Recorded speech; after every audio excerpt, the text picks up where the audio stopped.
नमस्कार. आपल्या एज्युकेशन प्लॅटफॉर्मवरती तुमच्या सर्वांचं स्वागत आहे. आजच्या लेक्चरमध्ये आपण तलाठी भरती किंवा इतरही जी कंबाईन ग्रुप सी पूर्व परीक्षा किंवा त्याची मुख्य परीक्षा लगेच आहे, म्हणजे पूर्व परीक्षा 25 ऑक्टोबरला, मुख्य परीक्षा 27 डिसेंबरला 2026 मध्येच आहे, त्याची एक स्ट्रॅटर्जी बनते नॉर्मल किंवा त्याचा सिलेबस काय, बुकलिस्ट आणि एक्झाम पॅटर्न ते आपण बघणार आहोत. ओके, पूर्व परीक्षेचा सिलेबस आणि मुख्य परीक्षेचा सिलेबस 22 जुलैलाच म्हणजे कालच आपल्या टेलिग्राम चॅनलला टाकलेला आहे. तिथून तुम्ही तो घेऊ शकता, प्रिंट करून ठेवू शकता. आता मेन मुद्दा हा आहे की बाबा सिलेबस तर आहे, बुकलिस्ट मी तुम्हाला सांगणार आहे आणि एक्झामचा पॅटर्न तुम्हाला सांगणार आहे. याच्या आधीचा जो व्हिडिओ होता त्याच्यात विथ प्रूफ सांगितलेला आहे एक्झाम पॅटर्न, त्याच्यामुळे इथे नॉर्मल पद्धतीने सांगतो. डिटेलमध्ये बघायचा असेल तर याच्या आधीचा जो तलाठी भरतीचा व्हिडिओ आहे तो तुम्ही बघू शकता. ओके, चला आता मेन महत्वाचा मुद्दा आहे की बाबा सर किती विषय आहेत पूर्व परीक्षेला, तर पूर्व परीक्षेला आहेत 7 विषय. चालू घडामोडी, मॅथ, रिजनिंग, पॉलिटी, इकॉनॉमिक्स, इतिहास, भूगोल आणि सामान्य विज्ञान. भूगोलला 10 प्रश्न, सामान्य विज्ञानला 15 प्रश्न, इतिहासला 10 प्रश्न, अर्थशास्त्र 15 प्रश्न, polity 15, math, reasoning 20, current affairs 15. Okay, असे 7 विषय, 100 प्रश्न, अशा पद्धतीने त्याचं डिस्ट्रीब्युशन आहे. हे लिहून घ्यायचं आहे. आता हे जे विषय आहेत अशा सिक्वेन्सने लिहिलेत. कशामुळे लिहिले त्याचं कारण पण तुम्हाला सांगतो. ओके, एक एक लक्षात घ्या. पहिल्यांदा चालू घडामोडी, त्याच्या आधी बुकलिस्ट सांगतो. म्हणजे काय, आता पहिल्यांदा कंबाईन पूर्व परीक्षा, त्याचे जुने प्रश्न आणि त्याचं एक्सप्लेनेशन असणारं पुस्तक पाहिजे तुमच्याकडे. ओके, पहिलं पुस्तक पाहिजे तुमच्याकडे. कुठलं घेऊ शकता, एखादं नाव सांगा. आपलं कुणाची टक्केवारी नाही, लोकसेवा पब्लिकेशनचं, अप्पा सरांचं घेऊ शकता किंवा कुठलंही घ्या, आपल्याला काही घेणं नाही. पण कंबाईन पूर्व परीक्षेचे जुने प्रश्न आणि स्पष्टीकरण असणारं पुस्तक पाहिजे म्हणजे पाहिजे. ओके, सॉरी, एक गोष्ट क्लिअर झाली, एक पुस्तक पाहिजे आपल्याला. हे आता दुसरं एक एक विषयानुसार सांगतो, सोपं सांगतो, 3 महिन्यात वाचता येईल तेवढंच सांगतो, परफेक्ट सांगतो. चालू घडामोडीसाठी काय करायचं, आता पेपर कधी आहे रे, पेपर आहे 25 ऑक्टोबरला. ओके, 1 महिन्यात आधी पेपर काढतील. आपण धरू 31 ऑगस्ट पर्यंत किंवा 30 ऑगस्ट पर्यंत, 30 ऑगस्ट पर्यंत आपल्याला चालू घडामोडीचा अभ्यास करायचा आहे. ऑगस्ट किती महिन्यात येतो, 8, म्हणजे 2026चे 8 महिने आणि त्याच्या पाठीमागं अजून 6 महिने, मॅक्झिमम 1.5 वर्ष, मिनिमम 1 वर्ष. एक्झामच्या डेट पासून पाठीमागे 1.5 वर्षाचा चालू घडामोडीचा अभ्यास करायचा आहे. क्लिअर, समजलं का? समजलं. त्यासाठी काय यूज करायचंय, सिम्प्लिफाईड पब्लिकेशनचे जे मॅगझिन्स येतात, आता 6 महिने येते, जानेवारी ते जून पर्यंत ते घ्या. त्याच्या पाठीमागचं 2-3 महिन्याचं वगैरे ते असेल, त्याच्या पाठीमागचं इयरबुक असं करू शकता. ओके, म्हणजे 2025चं इयरबुक घेऊ शकता. त्याच्यानंतर पुढचे 2 महिन्याचे असे हे करू शकता, 2-3 महिन्याचे जे असतील ते मॅगझिन, आणि मग पुढे जानेवारी ते 2026 जून ते 6 महिने घेऊ शकता. सिम्प्लिफाईड पब्लिकेशन त्यांचं आपलं काय कोणाची टक्केवारी नाही, किंवा दुसरं कुठलं 2-3 महिन्याचं वापरायचं तुम्ही ते करू शकता, पण सिम्प्लिफाईड मॅक्झिमम विद्यार्थी वापरतात म्हणून. Okay, clear. पहिलं बुक घ्यायचं कुठलं, कंबाईनचे जुने प्रश्न आणि स्पष्टीकरण असणारं पुस्तक. एकदा फक्त क्लिअर दिसतंय का चेक करतो. ओके, चलो चला, एकदम क्लिअर दिसतंय, समजलं. पहिलं पुस्तक लागेल तुम्हाला हे, याच्याशिवाय पूर्व परीक्षा पास होणं अशक्य. कंबाईनचे जुने प्रश्न आणि स्पष्टीकरण असणारं पुस्तक, कंबाईन बुक. एक चालू घडामोडीसाठी सांगितलं सिम्प्लिफाईड पब्लिकेशन, मिनिमम 1 वर्षात चालू घडामोडी करायचंय, मॅक्झिमम 1.5 वर्षाचं करायचंय. खलास, संपला, डोक्यात राहिलं, खतम. चला, पेपर 1 ते 1.5 महिना आधी छापतील ना, असं गृहीत धरायचं. एकदम कट टू कट पेपरला जाता जाता वाचून जातो, पेपर वाचून जातो 25 ऑक्टोबरला, असं नाही. 1 ते 1.5 महिना आधी काढतात. असं चालू घडामोडीचा अभ्यास दररोज करायचा आहे. किती वेळ करायचा आहे, 1 तास दररोज करायचा, आजपासून एक्झाम पर्यंत, मुख्य परीक्षेपर्यंत. खलास, विषय खतम. दुसरा आहे मॅथ आणि रिजनिंग. याला तुम्ही सचिन ढवळे सरांचं पुस्तक वापरू शकता, सचिन ढवळे सरांचं. ओके, त्यांचं याच्यात IMP टॉपिक ते करणं गरजेचं आहे. आता सचिन ढवळे सरांनीच मला वाटतं 2 तासाच्या आसपास किंवा 2.5 तासाच्या आसपास एक व्हिडिओ टाकलेला आहे, एप्रिलच्या आसपास टाकलेला आहे त्यांच्या चॅनलला, एप्रिल 2026. तो बघून घ्यायचा, तेवढे टॉपिक करायचे, खतम बात. पुस्तक घ्यायचं, तेवढे टॉपिक करायचे, आणि कंबाईनच्या पूर्व परीक्षेला आलेले सगळे प्रश्न जरी तुम्ही केले तर तुम्ही पूर्व परीक्षा पास होता. आणि मेन्सला अजून वाढवायचे तर कंबाईनच्या पूर्व मुख्य परीक्षेला आलेले अजून प्रश्न करा, तेवढंच करा. म्हणजे कंबाईनला आजपर्यंत आलेले पूर्व परीक्षेचे प्रश्न आणि कंबाईनला मेन्सला आलेले आजपर्यंतचे प्रश्न, कंबाईन बी आणि सी, खतम. त्याच्या बाहेर गरज नाही. आणि टाईप वाईज करा, एक एक टाईपचे 2-3, 3-4 करा, बस तुम्हाला मिळून जातील. इथं 15+ मार्क तुम्हाला येतातच, 100% येतात. तेवढंच करायचं. हा पण विषय दररोज 2 तास करायचा आहे किंवा 1.5 तास करायचा आहे, 1.5 ते 2 तास. पण 1 तास, 1.5 तास, 2 तास असं करू शकता. आज 1 तास, उद्या 1.5, 2, 1, 1.5, 2 असं हे 2 विषय आजपासून मुख्य परीक्षा होईपर्यंत दररोज करायचे आहेत. ओके, तुम्हाला युट्यूबवरचे सचिन ढवळे सरांची जे एक्झामच्या आधीचे असतात, मागे 15-14 जुलै एक्झाम झाली त्याच्या आधी सर 4-5 दिवस 10 दिवस असं घेतात, ते व्हिडिओ वगैरे बघितले तरी होतं. बॅच लावली नाही तरी काही प्रॉब्लेम नाही, लावायची असेल तर लावू शकता, आपलं काही प्रॉब्लेम नाही. कंबाईन बुक, चालू घडामोडी आणि मॅथ रिजनिंग. क्लिअर? समजलं? 3 विषय, 3 गोष्टी सांगितल्यात, 3 पुस्तकं घ्यायची आहेत. ओके, मेन आहे नंतर पॉलिटी. आता इथे सगळीकडेच कंबाईन बुक हे कॉमन असणार आहे. आता बऱ्याच जणांना कळत नाही कंबाईन बुक, तिथं जे सांगितलं ते नीट ऐकत नाही. कंबाईनचे जुने प्रश्न आणि स्पष्टीकरण असणारं पुस्तक म्हणजेच कंबाईन बुक, हे सगळीकडेच आता. तर हे पहिल्यांदा वापरायचं आहे. आणि त्याच्यानंतर पॉलिटीसाठी आपले कुठले, कोळंबे सरांचं पुस्तक, कोळंबे सर. आता बऱ्याच जणांकडे यमलक्ष्मीकांत असेल, पुस्तक चांगलं आहे, काही प्रॉब्लेम नाहीये, पण हेच पुस्तक कोळंबे सरांचं जे छोटं आहे, यमलक्ष्मीकांतचं मोठं आहे. ओके, ह्याच्यातलेच आपल्याला सिलेक्टिव्ह टॉपिक करायचे आहेत, जे आहेत 20, तेवढेच करायचे. पहिलं चॅप्टर ते मूलभूत हक्कापर्यंतचे चॅप्टर सगळं करायचं आहे. 12 चॅप्टर जे आहेत कोळंबे सरांच्या पुस्तकातले बेसिक, ते स्ट्रॉंग पाहिजे. आणि तिथून नंतर मग IMP टॉपिक तेवढेच करायचे आहेत. एवढे 20 टॉपिक आहेत. त्याच टॉपिकवरती आजपर्यंत प्रश्न फिरत राहिलेले आहेत, त्याच्या बाहेर प्रश्न नाही. ओके, 15 पैकी 13-14 प्रश्न तुम्हाला येतात. एखादा प्रश्न 2 प्रश्न अवघड असतात, त्याच्या मागे लागाल. तर इथे जे 12-13 येत होते त्याच्यावर 8-9 वर जाल, हे स्पष्ट सांगतो. शिकळले हे. आता अर्थशास्त्रासाठी पण कोळंबे सरांचंच पुस्तक, देसले सरांचं पुस्तक चांगलं आहे का? चांगलं आहे. आपल्याला कोणाला नाव ठेवायचं नाही, किंवा जे पुस्तक सांगतोय त्यांच्याकडून मी काही टक्केवारी घेतलेली नाही, काहीच नाही. छोटं पुस्तक आहे, याच्यातले फक्त 16 टॉपिक करायचे आहेत. 16 ते 18 टॉपिक करायचे आहेत बस. म्हणजे पुस्तकातले जर बघितले तर ओव्हरऑल एक 20 टॉपिक होतील, 20-22 होतील. पण महत्वाचे जे टॉपिक बघितले कंबाईनच्या ज्या बुकमध्ये तुम्हाला सापडतील, ते जवळपास तुम्हाला 15 ते 16 टॉपिक सापडतील. इथं किती टॉपिक सापडतील? 20 टॉपिक सापडतील. तेच करायचे आहे.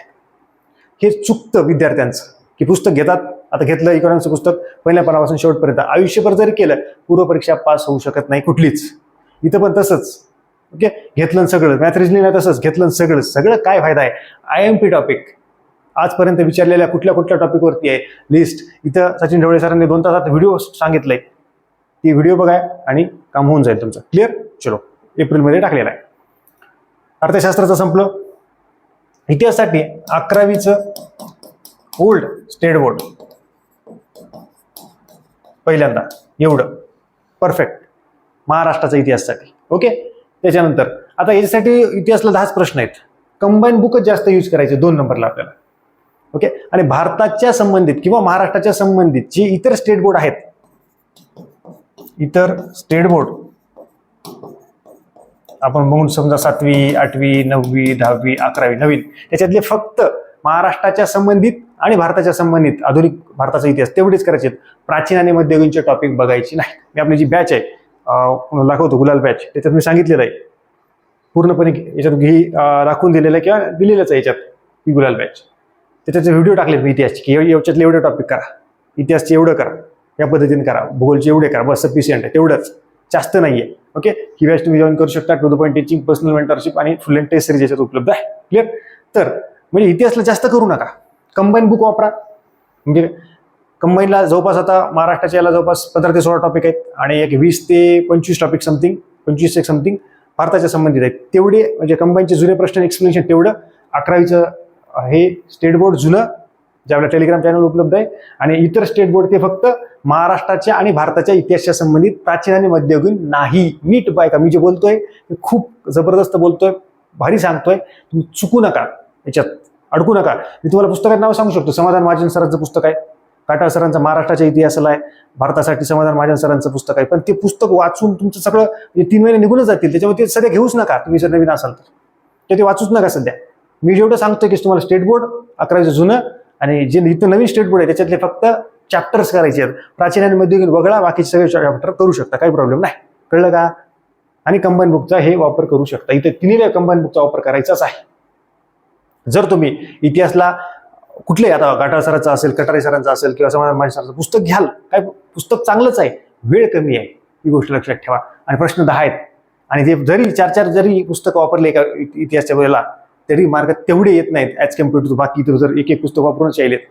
ओके, इथं पण यायलेत, इथं पण यायलेत, ती तसं होत नाही. हे चुका टाळायच्यात तुम्हाला, ती गोष्ट लक्षात ठेवा. क्लिअर? ही गोष्ट कळली? चलो पुढे. पुढे आहे भूगोल. भूगोलसाठी पण same pattern, combine book. Okay, एवढंच. आणि युट्यूबला एक 3-4 तासाचं जे लेक्चर असतं का तेवढं फक्त पहा म्हणतोय, लिहून काहीच घेऊ नका जर बघायचं झालं तर. आता यासाठी सौदी सरांचं पुस्तक महाराष्ट्राच्या भूगोलला वापरतात, घेऊ शकता, काही प्रॉब्लेम नाही. भारताच्या भूगोलसाठी तुम्ही दीपस्तंभ वापरू शकता, 2 पुस्तक किंवा दीपस्तंभाचे दोन्ही घेतले तरी काही प्रॉब्लेम नाही. पण हे जरी व्हिडिओ कोणाचा नाही बघितला तरी काही प्रॉब्लेम नाही. कंबाईन बुक पहिल्यांदा वापरा. इथं स्टेट बोर्डचं तेवढं महत्व नाहीये, कारण की इथं कंबाईनला महाराष्ट्र आणि भारताच्या वरतीच प्रश्न येतात. राज्यसेवेला ते जास्त उपयोग असतो त्याचा. ओके, हे 10 प्रश्न आहे त्याच्यात. मुख्य परीक्षेला 5 प्रश्न येतात, 5 ते 6 प्रश्न. इथे तुम्हाला दीपस्तंभाचे दोन्ही पुस्तक वापरू शकता, महाराष्ट्र आणि भारतासाठी, काही प्रॉब्लेम नाही. पण कंबाईन बुक आधी वापरा. आणि त्याला ट्रिक्स वगैरे काही समजून घ्यायचं असेल तर युट्यूबचा वापर करा. दोन्ही पुस्तक इथं वापरू शकता, कुठलेही वापरू शकता पुस्तक. पण सध्या ते पुस्तक तेवढं वाचून होणार नाही, कारण प्रश्नांची संख्या 10 आहे. म्हणून मी इतिहास आणि भूगोलला कमी सांगतोय, पण कमीत परफेक्ट सांगतोय. युट्यूबवरती खूप ट्रिक्स असतात, काही असे 2-2 व्हिडिओ असतात, काही एका तासाचे. हे हवामान नाही आहे, लोकसंख्येवरती आहे, असं आहे. फक्त वाचा म्हणतोय मी, ते बघा, लिहून घेऊ नका. उगीच युट्यूबला 4 तास बघतो, नुसतं लिहून काढतो, नोट्स काढतो, काहीच गरज नाही, काहीही गरज नाही. एवढं कंबाईन बुक मधूनच करायचंय. तुमची पूर्वपरीक्षा 100% होणार आहे.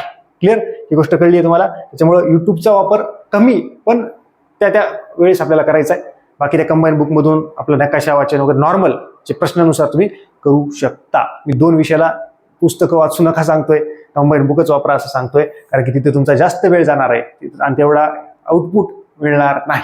हे खूप जबरदस्त पद्धतीने सांगतो. ओके, सामान्य विज्ञान. आता इथे सगळे स्टेट बोर्ड घेतून सगळेच वाचतो, वेळ नाही आहे मित्रांनो. इथे तुम्ही बॉटनी, झुलॉजी, फिजिक्स, केमिस्ट्री आणि ॲग्रिकल्चर, म्हणजे ॲग्रिकल्चर, बॉटनी, झुलॉजी आणि फिजिक्स, केमिस्ट्री नंतर असं त्याचा सिक्वेन्स ठेवू शकता. बॉटनी, झुलॉजी, ॲनिमल, म्हणजे प्लांट क्लासिफिकेशन, ॲनिमल क्लासिफिकेशन, ॲग्रिकल्चरचे रिलेटेड असं, मग फिजिक्स, केमिस्ट्री असं, आणि हायजीन पण, हेल्थच्या संबंधित पण प्रश्न असतात ते असे वरचे 4 आधी आणि नंतर हे असं करू शकता. इथे पण सचिन ढवळे सरांचं पुस्तक वापरू शकता, पण इथे मी म्हणतो पहिल्यांदा स्पष्ट कंबाईन बुक. ओके, त्याच्यातले हे सगळे टॉपिक, म्हणजे समजा ॲनिमल क्लासिफिकेशन आहे, जुळे प्रश्न आणि स्पष्टीकरण, आणि युट्यूबला एखादा 2 तासाचा व्हिडिओ, प्लांट क्लासिफिकेशन युट्यूबला एखादा 2 तासाचा व्हिडिओ, तेवढं करू शकता. पण माइंडमध्ये जुने प्रश्न आणि एक्सप्लेनेशन पाहिजे, तेव्हाच त्या गोष्टी कळतात. क्लिअर? ती गोष्ट. आणि लिहून उगीच घ्यायचं नाही जास्त. ओके, आणि जे भस्के सरांचं पुस्तक आहे, सचिन भस्के सरांचं, तर ते राज्यसेवा कंबाईन सगळ्या पुस्तक याच्यासाठी बनवलेलं आहे. त्याच्यातून सिलेक्टिव्ह आपल्याला जेवढं कळते तेवढंच करायचंय. आता घेतलंय फिजिक्स, 8 दिवस झालं फिजिक्सच करतोय, 3च प्रश्न येतात इथं 3च प्रश्न येतात. हे 2 मिळून 6 प्रश्न येतात, बाकीचे जवळपास 9 प्रश्न ह्यावर वरच्या यायला येतात. आणि हे animal classification, plant, health, hygiene, ॲग्रिकल्चरच्यावरती 1-1, 2-2 प्रश्न येतात, एक. त्याच्यामुळे ती महत्वाचं आहे. ओके, आता घेतलंय मग मला डायजेस्टिव्ह सिस्टीम, सगळ्या डायजेस्टिव्ह सिस्टीम झालं, 2-3 झालं करतोय. इनपुट आउटपुट लक्षात घ्या. उगीच घेतलं पुस्तक वाचत बसतोय, टाळा त्या गोष्टी. ती गोष्टी टाळा तुम्ही, महत्वाची गोष्ट सांगतोय. त्याच्यामुळं सायन्सला आता आउट ऑफच घेतो, फिजिक्स लईच भारी करतो, नाही. 2 या 3 पैकी एक प्रश्न हा खतरनाकच असतो, ही गोष्ट लक्षात ठेवा. याच्यातला एक प्रश्न सोडून द्यायचा असतो. या 9 पैकी पण 1 ते 2 प्रश्न खतरनाकच असतात, किंवा 3 पण प्रश्न खतरनाक असतात. त्या पेपरच्या डिफिकल्टी लेवल आपल्याला मिनिमम मार्क घ्यायचे आहेत, 10-11 मार्क घ्यायचे आहेत, बस सफिशियंट आहे. ओके, हे तुम्हाला कळलेलं असेल परत एकदा. ओके, कंबाईन बुक ते आजपासून घेतल्यानंतर ते मेन्स पर्यंत सोडायचं नाहीये. भले त्याच्यात पूर्वपरीक्षेचे प्रश्न आणि एक्सप्लेनेशन असलं तरी देखील, कारण की मेन्सला सेकंड पेपर तीच आहे. काही फक्त 16 प्रश्न वेगळे आहेत. क्लिअर? ओके, चालू घडामोडी आजपासून एक्झाम पर्यंत दररोज करायचं आहे मित्रांनो, दररोज 1 तास दररोज. त्याच्यात मी व्हिडिओ पण टाकतो कसा अभ्यास करायचा आहे, काय कुठले टॉपिक वगैरे. फक्त तुम्ही आपल्या चॅनल सबस्क्राईब करून ठेवा. ओके, त्याच्यानंतर मॅथ रिजनिंग आजपासून एक्झाम पर्यंत दररोज 1 तास, 1.5 तास, 2 तास, मॅक्झिमम 2 तास, मिनिमम 1 तास करायचं म्हणजे करायचं. हे जर 2 गोष्टी तुम्ही नाही केल्या, तुमची पूर्वपरीक्षा निघणार नाही. लिहून घ्या.